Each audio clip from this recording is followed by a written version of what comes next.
Salom do'stlar. Bugun sizlardan bitta savol so'rayman. Siz Minecraftni kim orqali tanigansiz? Ko'zingizni yumib o'ylab ko'ring. Bolalik, kompyuter oldida o'tirgan paytlar. Ko'pchilikning xayoliga bitta ism keladi. Bu ism esa Reker. Bugun men sizlarga Reker qanday qilib Minecraftni butun bir o'zbek avlodiga tanitganini aytib beraman. 2014-2015 yillar edi. YouTube'da o'zbekcha videolar deyarli yo'q edi. O'yinlar esa umuman Minecraft. Uni ko'pchilik tushunmasdi.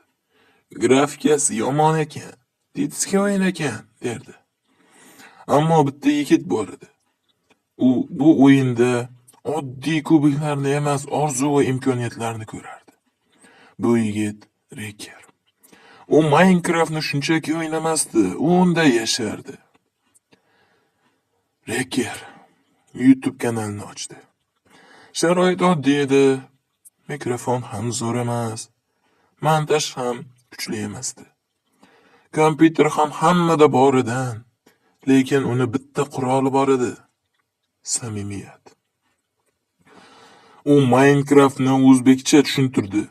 Har bir blokni, har qadamni hazil bilan, oddiy gap bilan. Bolalar o'zlarini yolg'iz his qilmasdi. Ular bu o'yinni men ham o'ynalsam kerak deb o'ylashni boshladi. Kunlar o'tdi, videolar ko'paydi va birdan portlash. Ko'rishlar oshdi, obunachilar ham ko'paydi, kommentlarda esa yurakka tegadigan gaplar. Aka, men Minecraftni sizdan o'rgandim.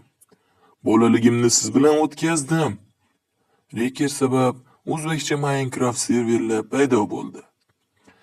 Yangi YouTuberlar ilhom oldi. Minecraft o'yin emas, jamiyatga aylandi. Bugun Minecraft oddiy o'yin emas. Bu bolalik, bu xotira, bu do'stlik.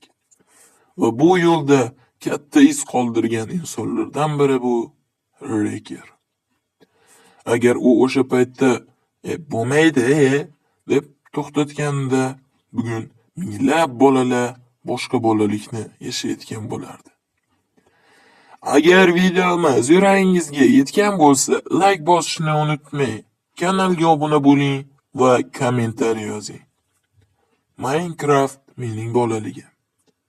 Ko'rishguncha jigarlar. Doim addushi sizlar bilanman.